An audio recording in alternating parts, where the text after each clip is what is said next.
Hello, I'm the Nostalgia Critic. I remember it so you don't have to. You know, we don't review enough environmentally aware films, do we? Come back, come back! I assure you, this annoying environmental film has one big difference from all the other annoying environmental films. This one has Michael Crawford! Hey, come back here! Come back here! Stop looking at porn! This is Once Upon a Forest! Ah!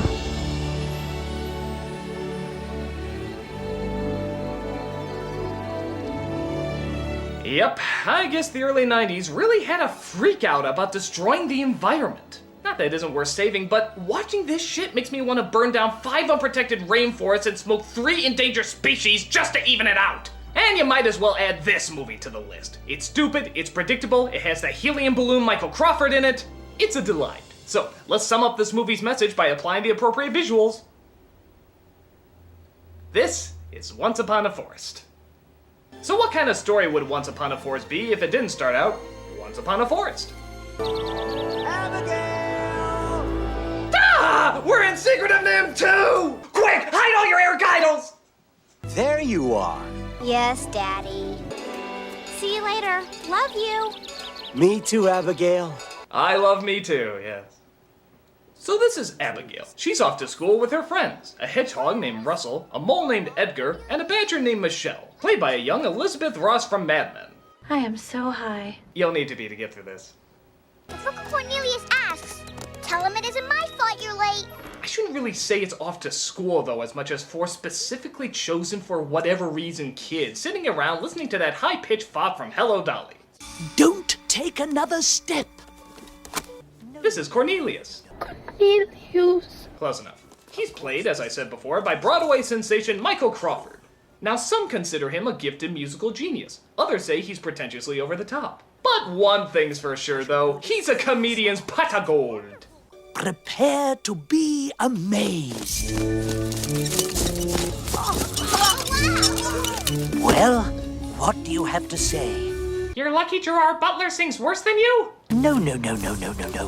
About this. My life's work. One day, I shall build it full size. I want to fly it next. Please. Don't be silly.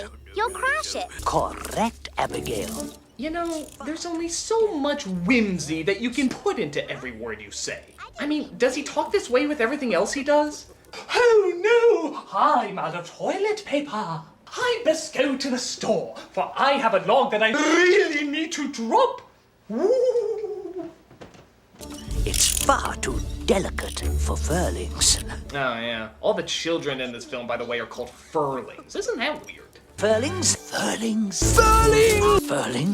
Why is it fantasy films always have trouble just saying the word kids? It's always furlings, or younglings, or Shia LaBeouf. Just call them what they are, kids. No furlings! My books!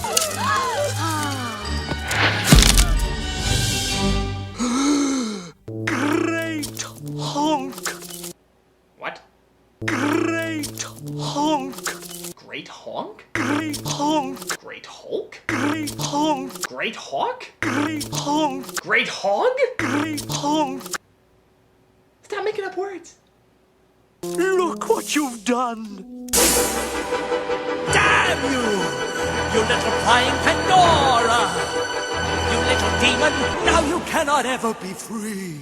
Damn you! Curse you! So, despite the setback, Cornelius decides to still teach them the lesson for the day, which surprisingly is not smacking their right behinds. Now, what is this, furlings? A willow, Cornelius. Correct! Did you know its bark can be used to cure rheumatism?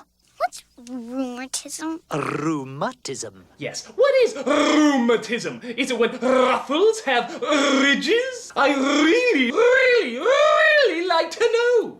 Oh, I know. Rheumatism makes your bones hurt when the weather gets down. correct again. Wow. Well, that's our first big wow moment, kids. Looking at a piece of bark. Although don't give away the climax where they come across a half-urinated pine cone. Hey! Furlings, we shall go home right now if you are not going to take this ramble seriously. No! Did he really just call his own speech a ramble? Like, even he knows what he's saying is 100% bullshit. It's not very encouraging when your teacher acknowledges that what he's saying is totally pointless. Now, children, how would you like me to prattle on about my uncontrollable bowel syndrome? Yay! This ground isn't normal. It's hard. And it smells kind of funny. Furlings! Will you stop calling him that? It sounds like a racial slur. Russell, it's rare that a furling survives an encounter with... A monster? That is a good name for it. It's rare that a Range Rover doesn't ram you into ravaged roadkill, you rambunctious little retard. I want you to forget this place. What was it really, Cornelius? Man. Yes, man. Man has always... No, you know what? I'm sick of it. I'm tired of putting man down all the time. What the hell is wrong with you people? Hell, I like man. I'm a man. And I don't like how we always have to say what a bunch of assholes we are. Hey, you know what's dangerous? You know what's really threatening to everybody? Animals. They eat people, have sharp teeth, and carry several diseases. If you should stay away from anything, stay away from them. Look at this poor woman. She's doing... God, I don't know what, but the lion doesn't like it. Animals, evil, bad, want to kill you. They don't make films about what a bunch of dicks they are, they just fucking eat you. Animals, you better eat them before they eat you. Look at that, right the fuck out of nowhere. Here's the big surprise! Look at the boat! Get in! Get in! All right. Abigail, Russell, you paddle first. Perhaps we should sing a song. Row, row, row your boat gently down the stream. But unfortunately, just as Cornelius was talking about the evils of man, one of the evils of man shows up, as a truckload of poisonous gas gets into an accident and spreads through the forest.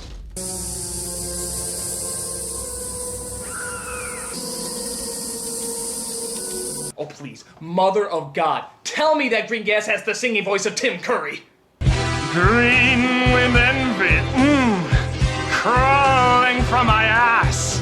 You will smell my toxic gas. So as the Furlings return, they see that everyone has abandoned their homes, and some didn't even make it out alive. Mommy! Daddy! Michelle! Mommy, is that you? Wait, Michelle! It's dangerous! No, Furlings! There's a deadly gas in there! They had Taco Bell just before they left home! We're not waiting.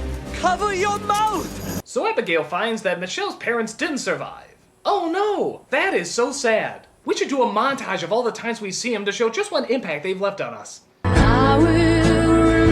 Enjoy that? Okay. She also comes across Michelle, who apparently has passed out. Michelle.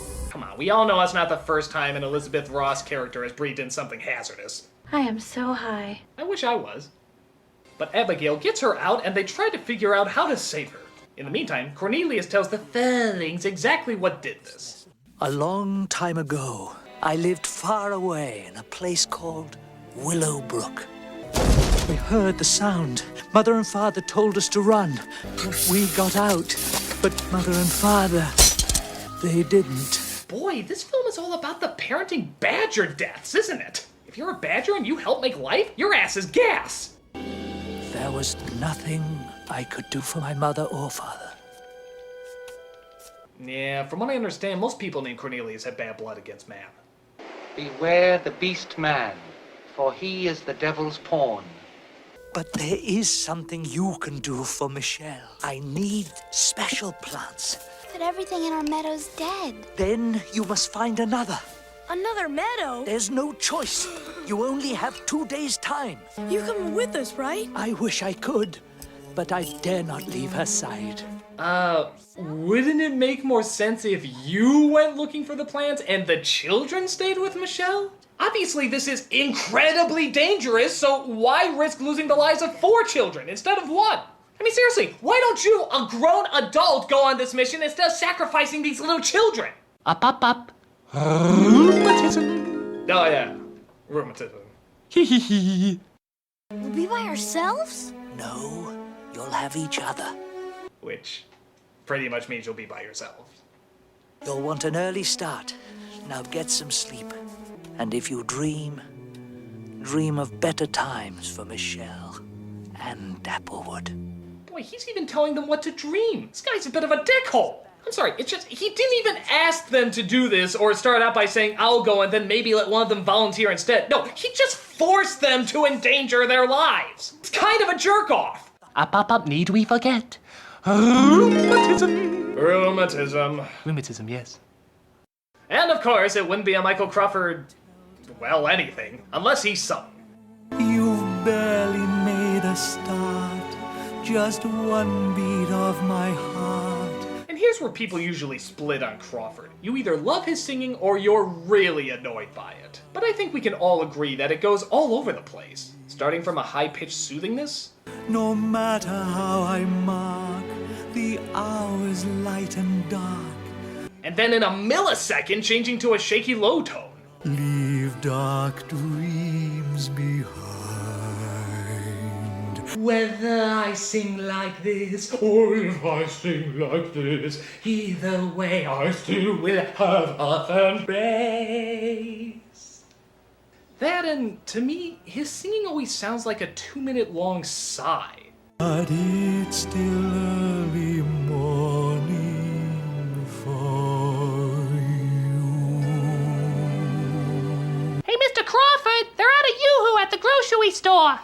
Oh, I guess I'll go with Fresco. Well, either way, he only gets one song, as the story must continue with the Fieldings going into the wilderness to find a cure. They come across an open field where a dangerous owl looks out for prey, and of course, he finds it.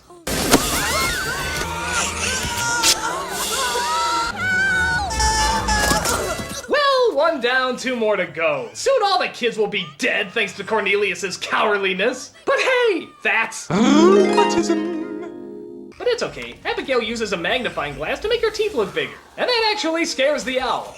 Wisest of all animals, my furling ass.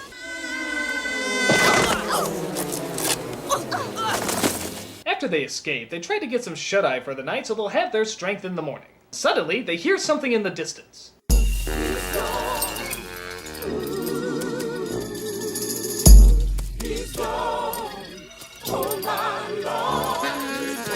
Oh, I'm sorry. Another movie seems to be passing through. They're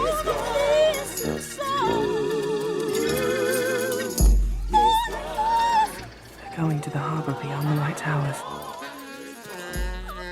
Grey Haven. So it sort of takes a while to figure out what's going on, but it looks like a bunch of these birds are having a funeral for another bird that hasn't died yet. See why it's confusing? What actually is going on is the birds are saying goodbye to a younger bird, a birdling, if you will, because he got stuck in the mud and seems to slowly be sinking. And when I say slowly, I mean not moving at all. It's not like the parents could just bring him food and still look after him. No, he's a goner. Throw the funeral even though he's alive. Eat the corpse. Goodbye, Mother. Bosworth! Oh, my son! But the kids figure out a way to get the little bird out, so this calls for several minutes of musical padding. Well! Hallelujah! Hallelujah! Hallelujah! Hallelujah! Hallelujah! Hallelujah!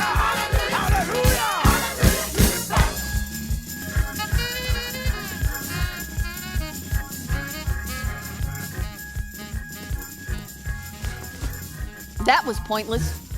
But the birds are kind enough to say where another meadow lies for them to find the plants they're looking for. The only path lies that way, across accursed ground, over which my flock will not even fly. That is on account of our rheumatism. So they try to make it further, but come across a bunch of bulldozers and other machines that they confuse for yellow dragons. But they manage to escape and eventually do come across another meadow. Heck, it even has other animals in it. They're just here to steal our food. No, we're just looking for lungwort and eyebright. We need the herbs to help a sick badger. Why would a mole, a mouse, and a hedgehog want to help a foul-smelling, worm-eating, good-for-nothing badger? Pop-Tarts? It's not Pop-Tarts! Hey, look at all the eyebright. That's right. They come across the eyebright, one half of the plants that they needed. So where's the other plant located? No one in Oakdale's ever been able to reach it. I know how to get up there. We use Cornelius's flapper wingamathing. Russell, good thinking. Yeah. Just take the plans for a device that took months and months to build and make it 10 times bigger in just a matter of a few hours. Yeah, I'd like to see that What the fuck? Okay, there's MacGyver and then there's God. And this is MacGodfer. There is no way you can do this. Yay! We're flying! So on top of getting it to fly, they can also steer the thing. Funny, I wonder how the mechanics of leaves, sticks, and animal dung can manage to put together complete aviation control. So Abigail tries to grab the plant but misses. Luckily Edgar's there to save her, but they come across a major problem. It's no use now. The Longworth's gone. We failed. No, we haven't. How the hell did that happen? Was the plant trying to commit suicide and just happened to land on the plane? What the raging hell? Oh well, who cares? The Fairlings take their plants and decide to go home. Wow, getting some good height on that thing, aren't they? In fact, that begs the question, if they could build this thing in just a few hours, why didn't they build it before they left on this adventure? Wouldn't it have cut the traveling time in half? In fact, why couldn't Cornelius build it while the children were asleep, let me guess? Ah, to the H, to the E, to the U-M-A-tism. Rheumatism? So the kids land and finally make it back home with the plans to make the cure. It's okay, it turns out she just needs some aspirin. How are you? My Furlings, you're back. Did you get the herbs? But it turns out more shit is after them, as it seems Evil Man is looking for them outside.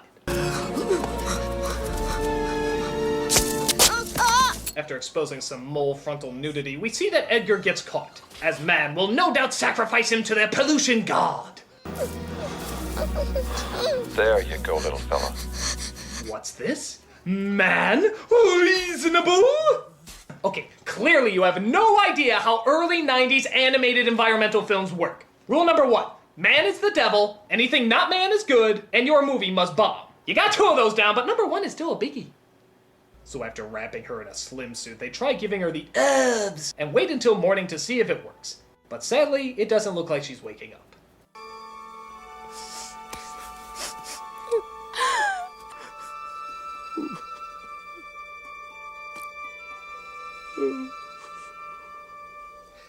Mama? Oh, of course! The missing ingredient! Pikachu tears mixed with the heart of Inspector Gadget while magic moonbeams drop down during the chanting of We Care after taking her from the Genesis planet. Whoopsie! Oh, Michelle, my child, you're all right. You 3.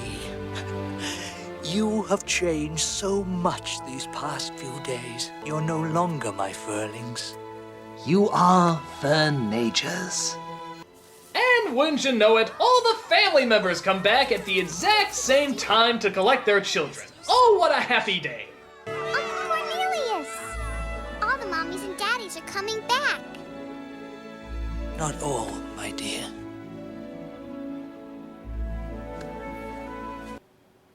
Well, that's a fucking downer. Talk about Captain Buzzkill. How many other happy endings do you ruin with your sad, awkward facts? Woohoo! I just won the lottery! Yes, but 9/11 still happened. I guess nothing will ever be the same again. Will it, Uncle Cornelius? Well, my dear, if we all work as hard to save Dapplewood, it will be.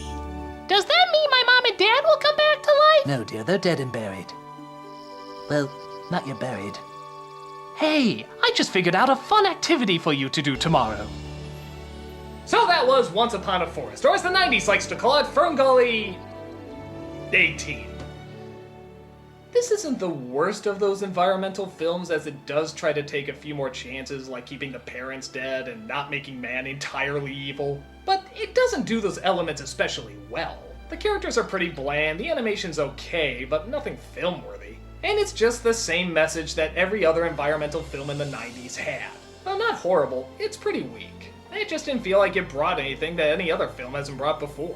It's just a weak film. So you see, it didn't kill you to hear another environmental review, did it? I'm the nostalgia critic. I remember it. You guys are asses. Alleluia! Bene, bene, bene! Sono felice! Sì, sì, sì, sì, sì, sì! Tu non sei felice? Sì che sei felice! Che cosa sono i reumatismi? Reumatismi.